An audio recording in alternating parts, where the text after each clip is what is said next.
If you have a Squarespace website and you're walking through my pre-launch checklist, welcome back. If you don't have a copy of the checklist, I'll drop a link below in the description so you can grab it. In this video, I'm going to show you how to add social sharing images to specific pages of your website. Now, why may you want to do that? If you have a sales page for a course or a product that's not listed as a product on Squarespace, but you're selling it through Thrivecart or another third-party software, you probably want a specific social sharing image. So I'll show you how that works.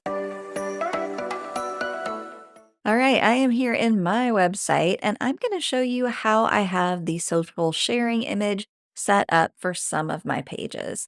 Now, why might you ask, would I want a specific social sharing image for a particular page? Well, let me show you. So let's hop over to LinkedIn and I will drop in the link to my course, Make Money with Your Blog, and you can see that it has its own social sharing image. And I want it to stand out and feel a little bit different and have some of its own brand recognition. So this is the graphic that I use for this wherever I'm sharing it. So you can see that it appears here. If you share this on other social media, it may crop this image a little differently. It might be a different ratio, but this is the image that will show up.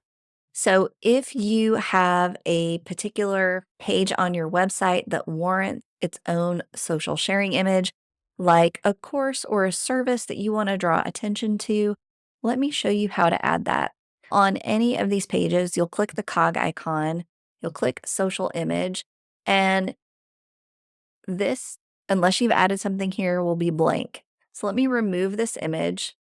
And you can see this is the social preview now. But if I go to add the image from my desktop or search for images and add an image in, so we can just select this from our asset library, click add, and we have our social image here.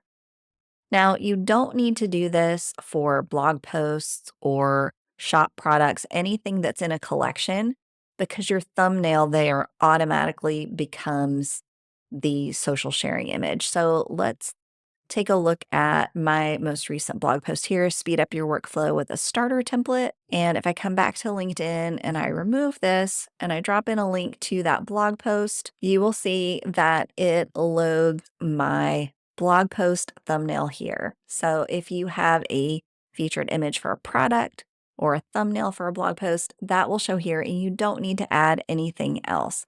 But for regular pages, if you want to add a social sharing image, you just go to Pages, roll over the page you want to add it to, click the cog icon, go into Social Image, and then upload your alternate social sharing image to Squarespace. If you found this helpful, please give the video a thumbs up as it helps other people discover my videos too.